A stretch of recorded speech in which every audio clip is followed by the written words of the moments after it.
Welcome YouTubers. In this video you're going to see how I cut, scribe and lay my patio flags. Hold tight and enjoy.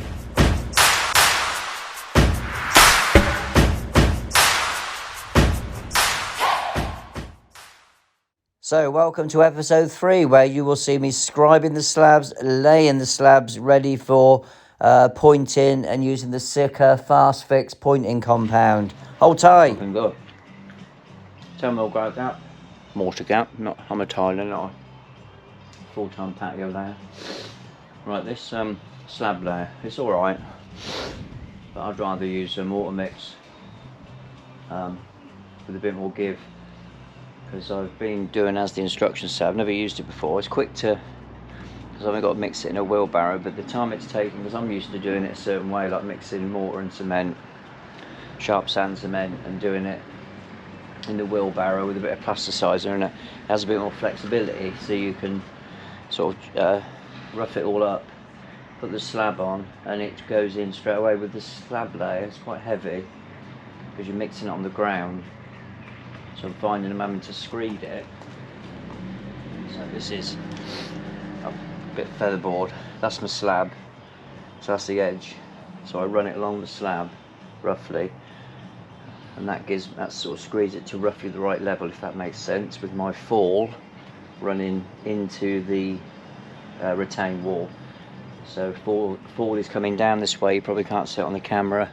It's going down this way, and the fall is going into there. That's how I'm carrying it on.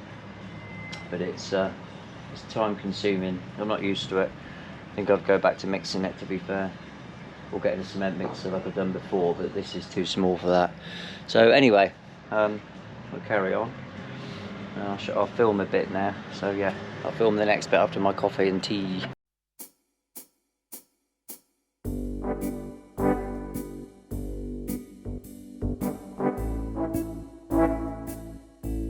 Right, I'll show you.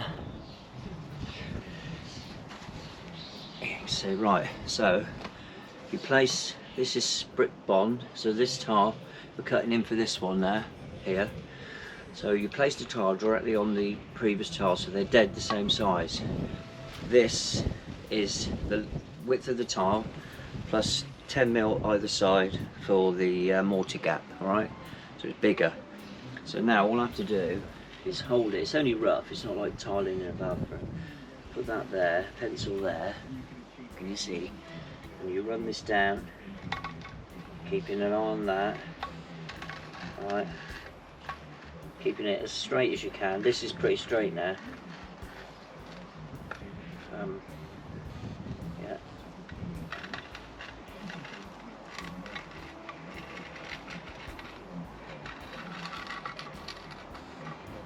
Okay. So that is my scrap. That is my tile going in that way. That's how I remember it. So I'll cut down there. And if you want to check, trusty old tape measure.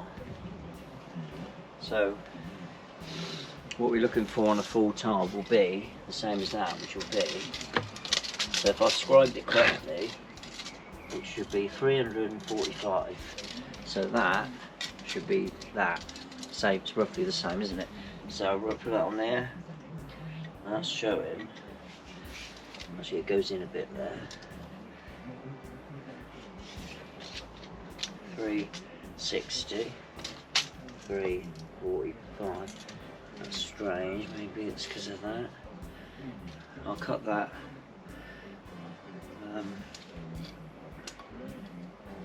Yeah, let's go on that. I'll cut that slightly shorter then. Should be.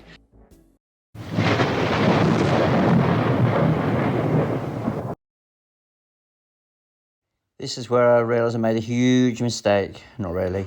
So what you got to remember, if you place the slab on top of the other, you got to allow for the current mortar or grout gap. So in this case, it was 10mm.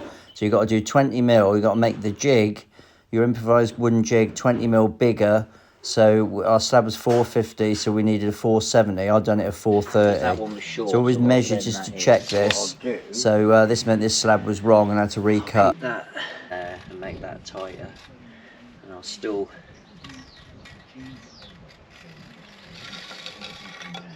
cut it a bit like that. That'll look right. You see, that should come out right. It'll work.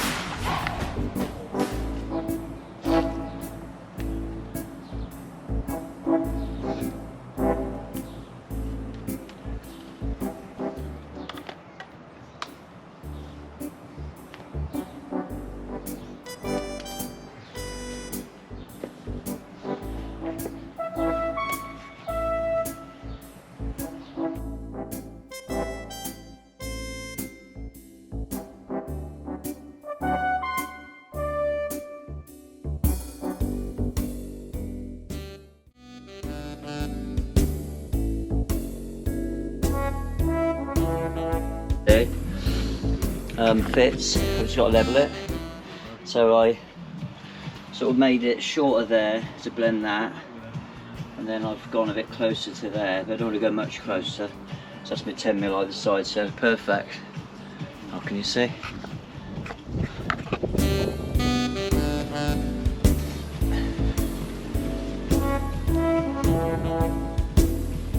Yeah. So now I'll level that up and hold tight.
So yeah, I've got the camera angle slightly wrong here, as you can see, but all I'm doing is you've got your compacted MOT.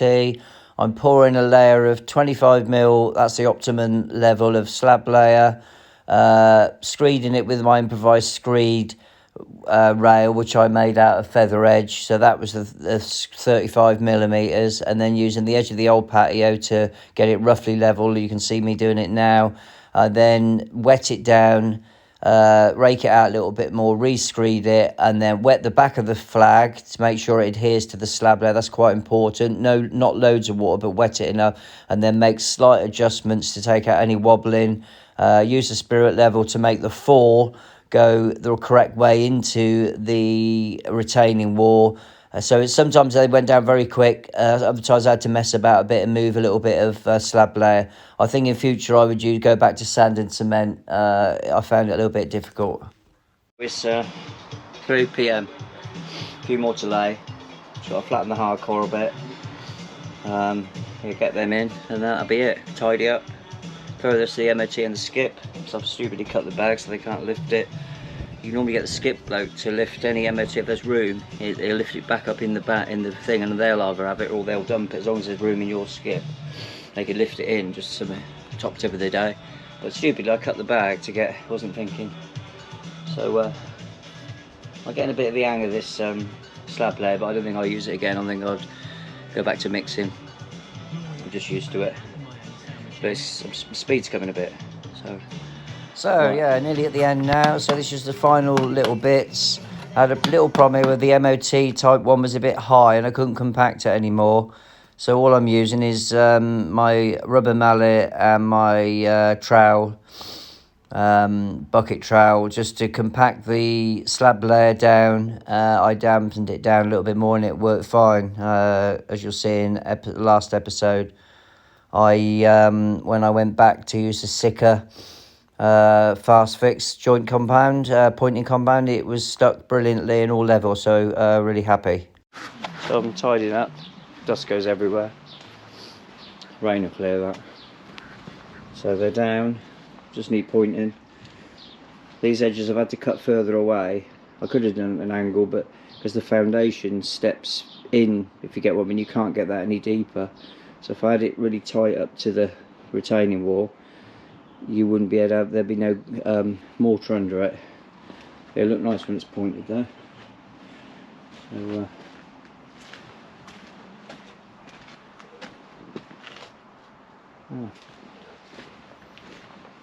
So I hope you like this episode. This is 3. Number 4, the final one, will be using the Sika fast fix pointing compound. And that will conclude the series. Thank you. And please like, subscribe and comment. Thank you.